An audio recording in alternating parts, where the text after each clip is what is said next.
CBI ಚುನಾವಣೆಗೆ ಸಂಬಂಧಪಟ್ಟಂಗೆ ರಾಮ್ ಮಾಧವ್ ಅವರು ಕೂಡ ಮುಂದಿನ ವಾರ ಬರ್ತಿದ್ದಾರೆ ಅಂತ ಅವ್ರ ಜೊತೆ ಇಲ್ಲ, ಎಲ್ಲಾ ಪಕ್ಷಗಳು ಜಿಬಿಎ ಒಂದು ಚುನಾವಣೆ ಇರ್ಬೋದು, ಜಿಲ್ಲಾ ಪಂಚಾಯತಿ ತಾಲೂಕ್ ಪಂಚಾಯತಿ ಚುನಾವಣೆಗೆ ಸಿದ್ಧತೆ ಮಾಡ್ಕೊಳ್ಳೇಬೇಕಾದಂತ ಪರಿಸ್ಥಿತಿ. ಈಗ ಚುನಾವಣೆ ಇವತ್ತು ಆಗತಕ್ಕಂತ ವಾತಾವರಣ ಇದೆ. ಆ ನಿಟ್ಟಿನಲ್ಲಿ ಎಲ್ಲಾ ಪಕ್ಷಗಳು ನಾವು ತಯಾರಿ ಏನು ಮಾಡಬೇಕು ಮಾಡ್ತಾ ಇದ್ದೇವೆ. ನಮ್ಮ ಪಕ್ಷವೂ ಸಹ ಇವತ್ತು ಸಭೆ ಕರೆದಿರ್ತಕ್ಕಂಥದ್ದೇ ಬೆಂಗಳೂರಿನ ಜಿಬಿಎ ಚುನಾವಣೆ ದೃಶ್ಯದಲ್ಲಿ ಏನೇನು ಮುಂದಿನ ನಮ್ಮ ನಡೆ ಇರಬೇಕು ಅಂತಕ್ಕಂಥ ಚರ್ಚೆ ಮಾಡಲಿಕ್ಕೆ ಸರ್, ಮೈತ್ರಿ ವಿಚಾರವಾಗಿ ಇನ್ನೂ ಫೈನಲ್ ಆಗಿಲ್ಲ. ಏನ್ ಜಿಬಿಎ ಮತ್ತೆ ಮೈತ್ರಿ ಹೌದು, ಮೈತ್ರಿ ವಿಷಯದಲ್ಲಿ ಈ ಕ್ಷಣದವರೆಗೆ ನಾವೇನ್ ಚರ್ಚೆ ಮಾಡಿಲ್ಲ. ಚರ್ಚೆ ಯಾವಾಗ ಇದಕ್ಕೆ ಮಾಡಬೇಕು ಸಮಯಕ್ಕೆ ಮಾಡ್ತೀವಿ.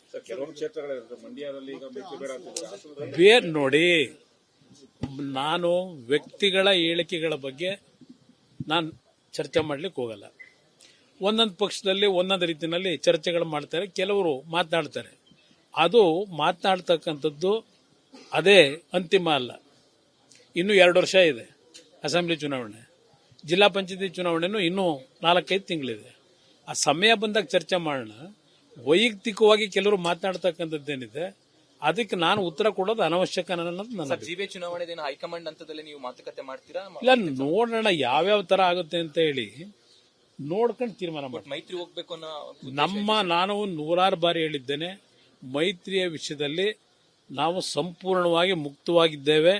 ಯಾವುದೇ ರೀತಿಯಲ್ಲಿ ನಮ್ಮಿಂದ ಯಾವುದೇ ರೀತಿಯಲ್ಲಿ ಜನಗಳಲ್ಲಿ ಯಾವುದೇ ಒಂದು ಬೇರೆ ರೀತಿಯ ಒಂದು ಗೊಂದಲಗಳಿಗೆ ಅವಕಾಶ ಕೊಡಬಾರದು ಅನ್ನೋದು ನನ್ನ ಅಭಿಪ್ರಾಯ. ಈಗ ಒಂದ್ ನಿಮಿಷ ನಾನು ಇಲ್ಲಿವರೆಗೆ ನಿಮ್ಮ ಮುಂದೆ ಏನ್ ಹೇಳಿದ್ದೀನಿ ಬರ್ದ, ಇವತ್ತಿನವರೆಗೂ 100 ಬಾರಿ ಹೇಳಿದ್ದೀನಿ, ಇಂಥ ಒಂದು ಭ್ರಷ್ಟ ಕೆಟ್ಟ ಸರ್ಕಾರ ತೆಗಿಬೇಕು ಅನ್ನೋದು ನನ್ನ ಅಭಿಪ್ರಾಯ. ಮುಖ್ಯಮಂತ್ರಿ ಆಗೋದು ಅದೆಲ್ಲ ಆಮೇಲೆ ಮುಂದಕ್ಕೆ. ನಾನು ಹೇಳಿರ್ತಕ್ಕಂಥದ್ದು ಈ ರಾಜ್ಯದಲ್ಲಿ ಒಂದು ಉತ್ತಮವಾದಂಥ ಸರ್ಕಾರ, ಜನಪರವಾದಂಥ ನಿಜವಾದ ಜನತಾ ಸರ್ಕಾರ ಬರಬೇಕು ಅನ್ನೋದು ನನ್ನ ಅಭಿಪ್ರಾಯ. ಜನಗಳ ಭಾವನೆಗಳಿಗೆ ಸ್ಪಂದಿಸ್ತಕ್ಕಂಥ ಸರ್ಕಾರ ಬೇಕು. ಅದಕ್ಕಿಂತ ಭ್ರಷ್ಟ ಸರ್ಕಾರ ತೆಗಿಬೇಕು ಅನ್ನೋದು ನನ್ನ ಅಜೆಂಡಾ. ಇಲ್ಲಿ ಮುಖ್ಯಮಂತ್ರಿ ಯಾರಾಗ್ತಾರೆ ಇದೆಲ್ಲ ಇವತ್ತಿಲ್ಲ. ಕೂಲಿ ಅದೆಂತದ್ದು ನಿಮ್ ಗಾದೆ ಮಾತೆ ಇಲ್ವಾ, ಮಗು ಹುಟ್ಟೋದಕ್ಕಿಂತ ಕೂಸು ಹುಟ್ಟೋದಕ್ಕಿಂತ ಮುಂಚೆ ಕುಲಾವಿ ಉಳಿಸಿದ್ರು ಅಂತ ಹೇಳಿ. ಇಲ್ಲಿ ಪ್ರಶ್ನೆ ಇನ್ನು 2 ವರ್ಷ ಇದೆ, ಬಹಳ ಶ್ರಮ ಹಾಕೋದಿದೆ. ಇಲ್ಲಿ ಯಾರೋ 4 ಜನ ಮಾತಾಡೋದಕ್ಕೆಲ್ಲ ಉತ್ತರ ಕೊಟ್ರೆ ಬಹುಶಃ ಇಮ್ಮೆಚೂರ್ ಅಂತಾರೆ ನನ್ನ ಅಭಿಪ್ರಾಯ. ಸಿಬಿಐ ಚುನಾವಣೆಗೆ ಸಂಬಂಧಪಟ್ಟಂಗೆ ರಾಮ್ ಮಾಧವ್ ಅವರು ಕೂಡ ಮುಂದಿನ ವಾರ ಬರ್ತಿದ್ದಾರೆ ಅಂತ ಅವ್ರ ಜೊತೆ ಎಲ್ಲಾ ಪಕ್ಷಗಳು ಜಿಬಿಎ ಒಂದು ಚುನಾವಣೆ ಇರ್ಬೋದು, ಜಿಲ್ಲಾ ಪಂಚಾಯತಿ ತಾಲೂಕ್ ಪಂಚಾಯತಿ ಚುನಾವಣೆಗೆ ಸಿದ್ಧತೆ ಮಾಡ್ಕೊಳ್ಳೇಬೇಕಾದಂತ ಪರಿಸ್ಥಿತಿ. ಚುನಾವಣೆ ಇವತ್ತು ಆಗತಕ್ಕಂತ ವಾತಾವರಣ ಇದೆ. ಆ ನಿಟ್ಟಿನಲ್ಲಿ ಎಲ್ಲಾ ಪಕ್ಷಗಳು ನಾವು ತಯಾರಿ ಏನು ಮಾಡಬೇಕು ಮಾಡ್ತಾ ಇದ್ದೇವೆ. ನಮ್ಮ ಪಕ್ಷವೂ ಸಹ ಇವತ್ತು ಸಭೆ ಕರೆದಿರ್ತಕ್ಕಂಥದ್ದೇ ಬೆಂಗಳೂರಿನ ಜಿಬಿಎ ಚುನಾವಣೆ ದೃಶ್ಯದಲ್ಲಿ ಏನೇನು ಮುಂದಿನ ನಮ್ಮ ನಡೆ ಇರಬೇಕು ಅಂತಕ್ಕಂಥ ಚರ್ಚೆ ಮಾಡಲಿಕ್ಕೆ ಸರ್, ಮೈತ್ರಿ ವಿಚಾರವಾಗಿ ಇನ್ನೂ ಫೈನಲ್ ಆಗಿಲ್ಲ. ಏನ್ ಜಿಬಿಎ ಮತ್ತೆ ಮೈತ್ರಿ ಹೌದು, ಮೈತ್ರಿ ವಿಷಯದಲ್ಲಿ ಈ ಕ್ಷಣದವರೆಗೆ ನಾವೇನ್ ಚರ್ಚೆ ಮಾಡಿಲ್ಲ. ಚರ್ಚೆ ಯಾವಾಗ ಇದಕ್ಕೆ ಮಾಡಬೇಕು ಸಮಯಕ್ಕೆ ಮಾಡ್ತೀವಿ. ಬೇರೆ ನೋಡಿ, ನಾನು ವ್ಯಕ್ತಿಗಳ ಹೇಳಿಕೆಗಳ ಬಗ್ಗೆ ನಾನು ಚರ್ಚೆ ಮಾಡ್ಲಿಕ್ಕೆ ಹೋಗಲ್ಲ. ಒಂದೊಂದು ಪಕ್ಷದಲ್ಲಿ ಒಂದೊಂದು ರೀತಿಯಲ್ಲಿ ಚರ್ಚೆಗಳು ಮಾಡ್ತಾರೆ, ಕೆಲವರು ಮಾತನಾಡ್ತಾರೆ. ಅದು ಮಾತನಾಡ್ತಕ್ಕಂಥದ್ದು ಅದೇ ಅಂತಿಮ ಅಲ್ಲ. ಇನ್ನೂ 2 ವರ್ಷ ಇದೆ ಅಸೆಂಬ್ಲಿ ಚುನಾವಣೆ, ಜಿಲ್ಲಾ ಪಂಚಾಯತಿ ಚುನಾವಣೆನೂ ಇನ್ನೂ 4-5 ತಿಂಗಳಿದೆ. ಆ ಸಮಯ ಬಂದಾಗ ಚರ್ಚೆ ಮಾಡೋಣ. ವೈಯಕ್ತಿಕವಾಗಿ ಕೆಲವರು ಮಾತನಾಡ್ತಕ್ಕಂಥದ್ದೇನಿದೆ ಅದಕ್ಕೆ ನಾನು ಉತ್ತರ ಕೊಡೋದು ಅನವಶ್ಯಕ ಅನ್ನೋದು ನನ್ನ ಜಿಬಿಎ ಚುನಾವಣೆ ಹೈಕಮಾಂಡ್ ಹಂತದಲ್ಲಿ ನೀವು ಮಾತುಕತೆ ಮಾಡ್ತೀರಾ? ಇಲ್ಲ, ನೋಡೋಣ ಯಾವ್ಯಾವ ತರ ಆಗುತ್ತೆ ಅಂತ ಹೇಳಿ ನೋಡ್ಕೊಂಡು ತೀರ್ಮಾನ ಮಾಡಿ. ಮೈತ್ರಿ ಹೋಗ್ಬೇಕು ಅನ್ನೋ ನಾನು 100 ಬಾರಿ ಹೇಳಿದ್ದೇನೆ, ಮೈತ್ರಿಯ ವಿಷಯದಲ್ಲಿ ನಾವು ಸಂಪೂರ್ಣವಾಗಿ ಮುಕ್ತವಾಗಿದ್ದೇವೆ. ಯಾವುದೇ ರೀತಿಯಲ್ಲಿ ನಮ್ಮಿಂದ ಯಾವುದೇ ರೀತಿಯಲ್ಲಿ ಜನಗಳಲ್ಲಿ ಯಾವುದೇ ಒಂದು ಬೇರೆ ರೀತಿಯ ಒಂದು ಗೊಂದಲಗಳಿಗೆ ಅವಕಾಶ ಕೊಡಬಾರದು ಅನ್ನೋದು ನನ್ನ ಅಭಿಪ್ರಾಯ. ಈಗ ಒಂದ್ ನಿಮಿಷ ನಾನು ಇಲ್ಲಿವರೆಗೆ ನಿಮ್ಮ ಮುಂದೆ ಏನ್ ಹೇಳಿದ್ದೀನಿ ಬರ್ದ, ಇವತ್ತಿನವರೆಗೂ 100 ಬಾರಿ ಹೇಳಿದ್ದೀನಿ, ಇಂಥ ಒಂದು ಭ್ರಷ್ಟ ಕೆಟ್ಟ ಸರ್ಕಾರ ತೆಗಿಬೇಕು ಅನ್ನೋದು ನನ್ನ ಅಭಿಪ್ರಾಯ. ಮುಖ್ಯಮಂತ್ರಿ ಆಗೋದು ಅದೆಲ್ಲ ಆಮೇಲೆ ಮುಂದಕ್ಕೆ. ನಾನು ಹೇಳಿರ್ತಕ್ಕಂಥದ್ದು ಈ ರಾಜ್ಯದಲ್ಲಿ ಒಂದು ಉತ್ತಮವಾದಂಥ ಸರ್ಕಾರ, ಜನಪರವಾದಂಥ ನಿಜವಾದ ಜನತಾ ಸರ್ಕಾರ ಬರಬೇಕು ಅನ್ನೋದು ನನ್ನ ಅಭಿಪ್ರಾಯ. ಜನಗಳ ಭಾವನೆಗಳಿಗೆ ಸ್ಪಂದಿಸ್ತಕ್ಕಂಥ ಸರ್ಕಾರ ಬೇಕು. ಅದಕ್ಕಿಂತ ಭ್ರಷ್ಟ ಸರ್ಕಾರ ತೆಗಿಬೇಕು ಅನ್ನೋದು ನನ್ನ ಅಜೆಂಡಾ. ಇಲ್ಲಿ ಮುಖ್ಯಮಂತ್ರಿ ಯಾರಾಗ್ತಾರೆ ಇದೆಲ್ಲ ಇವತ್ತಿಲ್ಲ. ಕೂಲಿ ಅದೆಂಥದ್ದು ನಿಮ್ ಗಾದೆ ಮಾತೆ ಇಲ್ವಾ, ಮಗು ಹುಟ್ಟೋದಕ್ಕಿಂತ ಕೂಸು ಹುಟ್ಟೋದಕ್ಕಿಂತ ಮುಂಚೆ ಕುಲಾವಿ ಉಳಿಸಿದ್ರು ಅಂತ ಹೇಳಿ. ಇಲ್ಲಿ ಪ್ರಶ್ನೆ ಇನ್ನು 2 ವರ್ಷ ಇದೆ, ಬಹಳ ಶ್ರಮ ಹಾಕೋದಿದೆ.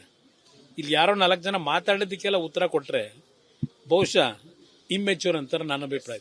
ಸಿಬಿಐ ಚುನಾವಣೆಗೆ ಸಂಬಂಧಪಟ್ಟಂಗೆ ರಾಮ್ ಮಾಧವ್ ಅವರು ಕೂಡ ಮುಂದಿನ ವಾರನೇ ಬರ್ತಿದ್ದಾರೆ ಅಂತ ಅವ್ರ ಜೊತೆ ಎಲ್ಲಾ ಪಕ್ಷಗಳು ಜಿಬಿಎ ಒಂದು ಚುನಾವಣೆ ಇರ್ಬೋದು, ಜಿಲ್ಲಾ ಪಂಚಾಯತಿ, ತಾಲೂಕ್ ಪಂಚಾಯತಿ ಚುನಾವಣೆಗೆ ಸಿದ್ಧತೆ ಮಾಡ್ಕೊಳ್ಳೇಬೇಕಾದಂತ ಪರಿಸ್ಥಿತಿ, ಚುನಾವಣೆ ಇವತ್ತು ಆಗತಕ್ಕಂಥ ವಾತಾವರಣ ಇದೆ. ಆ ನಿಟ್ಟಿನಲ್ಲಿ ಎಲ್ಲಾ ಪಕ್ಷಗಳು ನಾವು ತಯಾರಿ ಏನು ಮಾಡಬೇಕು ಮಾಡ್ತಾ ಇದ್ದೇವೆ. ನಮ್ಮ ಪಕ್ಷವೂ ಸಹ ಇವತ್ತು ಸಭೆ ಕರೆದಿರ್ತಕ್ಕಂಥದ್ದೇ ಬೆಂಗಳೂರಿನ ಜಿಬಿಎ ಚುನಾವಣೆ ದೃಶ್ಯದಲ್ಲಿ ಏನೇನು ಮುಂದಿನ ನಮ್ಮ ನಡೆ ಇರಬೇಕು ಅಂತಕ್ಕಂಥ ಚರ್ಚೆ ಮಾಡಲಿಕ್ಕೆ ಸರ್, ಮೈತ್ರಿ ವಿಚಾರವಾಗಿ ಇನ್ನು ಫೈನಲ್ ಆಗಿಲ್ಲ. ಏನ್ ಜಿಬಿಎ ಮತ್ತೆ ಮೈತ್ರಿ ಹೌದು, ಮೈತ್ರಿ ವಿಷಯದಲ್ಲಿ ಈ ಕ್ಷಣದವರೆಗೆ ನಾವೇನ್ ಚರ್ಚೆ ಮಾಡಿಲ್ಲ. ಚರ್ಚೆ ಯಾವಾಗ ಇದಕ್ಕೆ ಮಾಡಬೇಕು ಸಮಯಕ್ಕೆ ಮಾಡ್ತೀವಿ. ನೋಡಿ, ನಾನು ವ್ಯಕ್ತಿಗಳ ಹೇಳಿಕೆಗಳ ಬಗ್ಗೆ ನಾನು ಚರ್ಚೆ ಮಾಡ್ಲಿಕ್ಕೆ ಹೋಗಲ್ಲ. ಒಂದೊಂದು ಪಕ್ಷದಲ್ಲಿ ಒಂದೊಂದು ರೀತಿಯಲ್ಲಿ ಚರ್ಚೆಗಳು ಮಾಡ್ತಾರೆ, ಕೆಲವರು ಮಾತನಾಡ್ತಾರೆ. ಅದು ಮಾತನಾಡ್ತಕ್ಕಂಥದ್ದು ಅದೇ ಅಂತಿಮ ಅಲ್ಲ. ಇನ್ನು 2 ವರ್ಷ ಇದೆ. ಅಸೆಂಬ್ಲಿ ಚುನಾವಣೆ, ಜಿಲ್ಲಾ ಪಂಚಾಯತಿ ಚುನಾವಣೆನೂ ಇನ್ನೂ 4-5 ತಿಂಗಳಿದೆ. ಆ ಸಮಯ ಬಂದಾಗ ಚರ್ಚೆ ಮಾಡೋಣ. ವೈಯಕ್ತಿಕವಾಗಿ ಕೆಲವರು ಮಾತನಾಡ್ತಕ್ಕಂಥದ್ದೇನಿದೆ ಅದಕ್ಕೆ ನಾನು ಉತ್ತರ ಕೊಡೋದು ಅನವಶ್ಯಕ ಅನ್ನೋದು ನನ್ನ ಜಿಬಿಎ ಚುನಾವಣೆ ಹೈಕಮಾಂಡ್ ಹಂತದಲ್ಲಿ ನೀವು ಮಾತುಕತೆ ಮಾಡ್ತೀರಾ? ಇಲ್ಲ, ನೋಡೋಣ ಯಾವ್ಯಾವ ತರ ಆಗುತ್ತೆ ಅಂತ ಹೇಳಿ ನೋಡ್ಕೊಂಡು ತೀರ್ಮಾನ ಮಾಡಿ. ಮೈತ್ರಿ ಹೋಗ್ಬೇಕು ಅನ್ನೋ ನಾನು 100 ಬಾರಿ ಹೇಳಿದ್ದೇನೆ, ಮೈತ್ರಿಯ ವಿಷಯದಲ್ಲಿ ನಾವು ಸಂಪೂರ್ಣವಾಗಿ ಮುಕ್ತವಾಗಿದ್ದೇವೆ. ಯಾವುದೇ ರೀತಿಯಲ್ಲಿ ನಮ್ಮಿಂದ ಯಾವುದೇ ರೀತಿಯಲ್ಲಿ ಜನಗಳಲ್ಲಿ ಯಾವುದೇ ಒಂದು ಬೇರೆ ರೀತಿಯ ಒಂದು ಗೊಂದಲಗಳಿಗೆ ಅವಕಾಶ ಕೊಡಬಾರದು ಅನ್ನೋದು ನನ್ನ ಅಭಿಪ್ರಾಯ. ಈಗ ಒಂದ್ ನಿಮಿಷ ನಾನು ಇಲ್ಲಿಯವರೆಗೆ ನಿಮ್ಮ ಮುಂದೆ ಏನ್ ಹೇಳಿದ್ದೀನಿ ಬ್ರದರ್, ಇವತ್ತಿನವರೆಗೂ 100 ಬಾರಿ ಹೇಳಿದ್ದೀನಿ. ಇಂಥ ಒಂದು ಭ್ರಷ್ಟ ಕೆಟ್ಟ ಸರ್ಕಾರ ತೆಗಿಬೇಕು ಅನ್ನೋದು ನನ್ನ ಅಭಿಪ್ರಾಯ. ಮುಖ್ಯಮಂತ್ರಿ ಆಗೋದು ಅದೆಲ್ಲ ಆಮೇಲೆ ಮುಂದಕ್ಕೆ. ನಾನು ಹೇಳಿರ್ತಕ್ಕಂಥದ್ದು ಈ ರಾಜ್ಯದಲ್ಲಿ ಒಂದು ಉತ್ತಮವಾದಂಥ ಸರ್ಕಾರ, ಜನಪರವಾದಂಥ ನಿಜವಾದ ಜನತಾ ಸರ್ಕಾರ ಬರಬೇಕು ಅನ್ನೋದು ನನ್ನ ಅಭಿಪ್ರಾಯ. ಜನಗಳ ಭಾವನೆಗಳಿಗೆ ಸ್ಪಂದಿಸ್ತಕ್ಕಂಥ ಸರ್ಕಾರ ಬೇಕು. ಅದಕ್ಕಿಂತ ಭ್ರಷ್ಟ ಸರ್ಕಾರ ತೆಗಿಬೇಕು ಅನ್ನೋದು ನನ್ನ ಅಜೆಂಡಾ. ಇಲ್ಲಿ ಮುಖ್ಯಮಂತ್ರಿ ಯಾರಾಗ್ತಾರೆ ಇದೆಲ್ಲ ಇವತ್ತಿಲ್ಲ. ಕೂಲಿ ಅದೆಂಥದ್ದು ನಿಮ್ ಗಾದೆ ಮಾತೆ ಇಲ್ವಾ, ಮಗು ಹುಟ್ಟೋದಕ್ಕಿಂತ ಕೂಸು ಹುಟ್ಟೋದಕ್ಕಿಂತ ಮುಂಚೆ ಕುಲಾವಿ ಉಳಿಸಿದ್ರು ಅಂತ ಹೇಳಿ. ಇಲ್ಲಿ ಪ್ರಶ್ನೆ ಇನ್ನು 2 ವರ್ಷ ಇದೆ, ಬಹಳ ಶ್ರಮ ಹಾಕೋದಿದೆ. ಇಲ್ಲಿ ಯಾರೋ 4 ಜನ ಮಾತಾಡೋದಕ್ಕೆಲ್ಲ ಉತ್ತರ ಕೊಟ್ರೆ ಬಹುಶಃ ಇಮ್ಮೆಚೂರ್ ಅಂತಾರೆ ನನ್ನ ಅಭಿಪ್ರಾಯ.